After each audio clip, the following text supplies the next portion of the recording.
ditulis pada zaman leluhur patriark. Patriark itu artinya lelaki sebagai kepala keluarga. Sekitar tahun 2000 sebelum Masehi, sebelum Kristus datang ke dunia ini.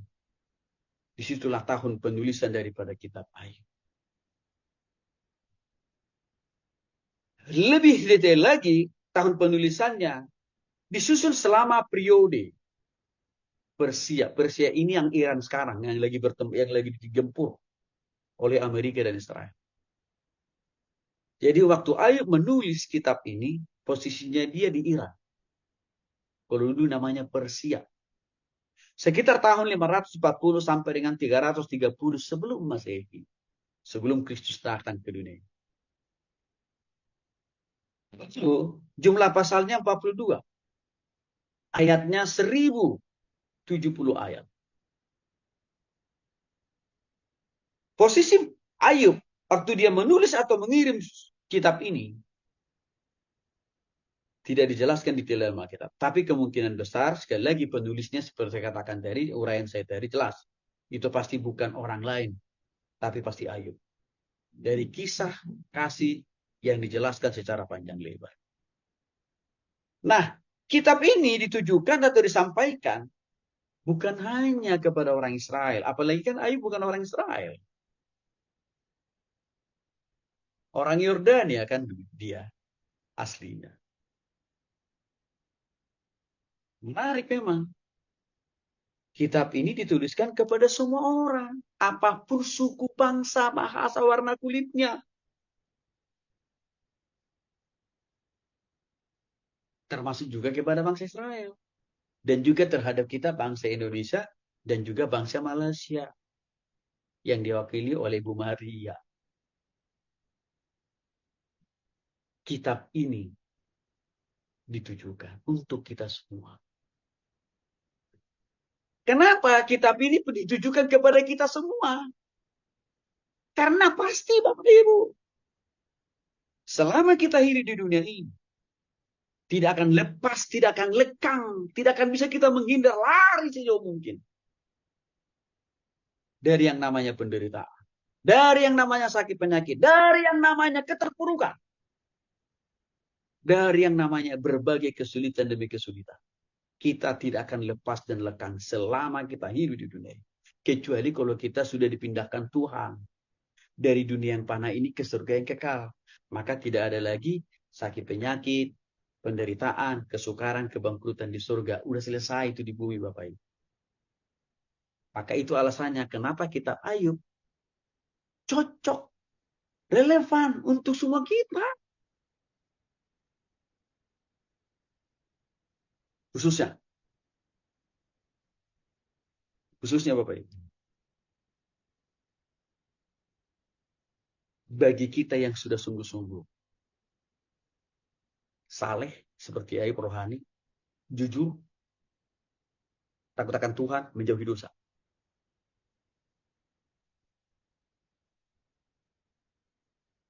Sekalipun kita sudah sempurna secara rohani, secara karakter dan moral seperti Ayub Bapak Ibu.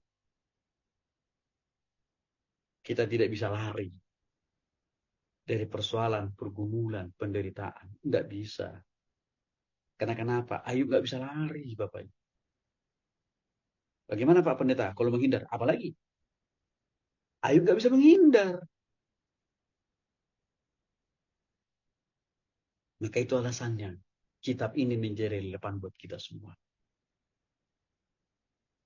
Di sisi lain memang yang membuat kitab ini menjadi relevan, cocok untuk kita semua, saudara-saudara. Karena seringkali juga kita selalu bertanya, mengapa saya sudah rajin berdoa, rajin baca Alkitab, rajin ibadah, rajin melayani, menjauhi dosa, seperti Ayub. Mengapa saya masih diizinkan Tuhan mengalami penderitaan, mengalami sakit penyakit, mengalami kebangkrutan? Kitab Ayub datang untuk menjawab itu.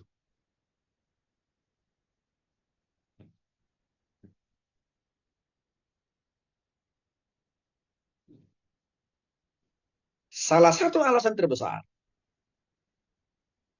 Dari dulu sampai sekarang ini.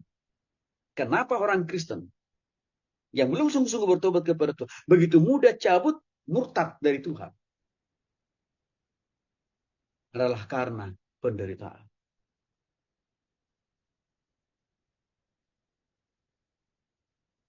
Karena penderitaan kok. Entah dari berbagai aspek jenis-jenis penderitaan. Kesehatankah? Ekonomikah? Rumah tanggakah? Kita ayat cukup sempurna memberikan pemahaman dan pengertian buat kita tentang hal ini. Maka saya katakan tadi Bapak Ibu di awal pernyataan saya. Kenapa ada pendeta, ada jemaat, ada pengusaha murtad karena tidak paham isi kitab Ayub. Bisa juga karena tidak ada orang yang mengajari mereka, menolong mereka. Apa isi dan makna kitab Ayub serta relevansinya hubungannya dengan mereka.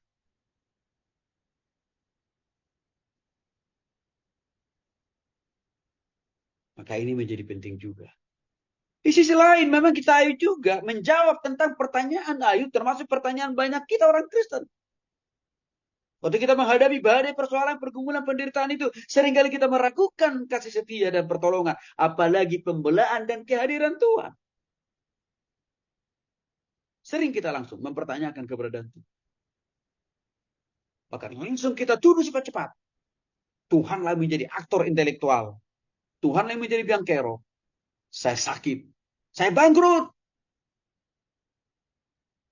Saya tidak sembuh-sembuh dari masalah, persoalan, pergumulan, bahkan dari rasa sakit. Banyak orang Kristen menuduh Tuhan. Lagi-lagi, karena tidak paham, tidak mengerti arti kitab Ayub.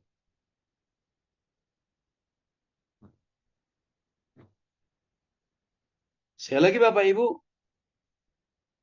alamat atau tempat Ayub jelas di dalam Ayub pasal 1. Ayat 1. Peristiwa keberadaan atau eksistensi Ayub waktu itu ada di tanah Uz. Ya, dekat Edom atau Yordania kalau sekarang. Dan ini bertetangga dekat dengan Arabia Utara, yaitu Irak dan atau Suriah. Nah, ini negara-negara yang sedang lagi bertempur sekarang ini. Itu tetangga dekat semua itu. Israel, Iran, Irak, Uni Emirat Arab, Arab Saudi, Yordania. Itu tetangga semua itu. Jadi bisa dikatakan sebenarnya negara-negara Arab sekarang ini sebenarnya saudara-saudara adalah tanah yang dulu pernah Tuhan menginjakan kaki di dunia ini. Nah, itulah sekitar tentang tahun, jumlah pasal, alamat pengiriman serta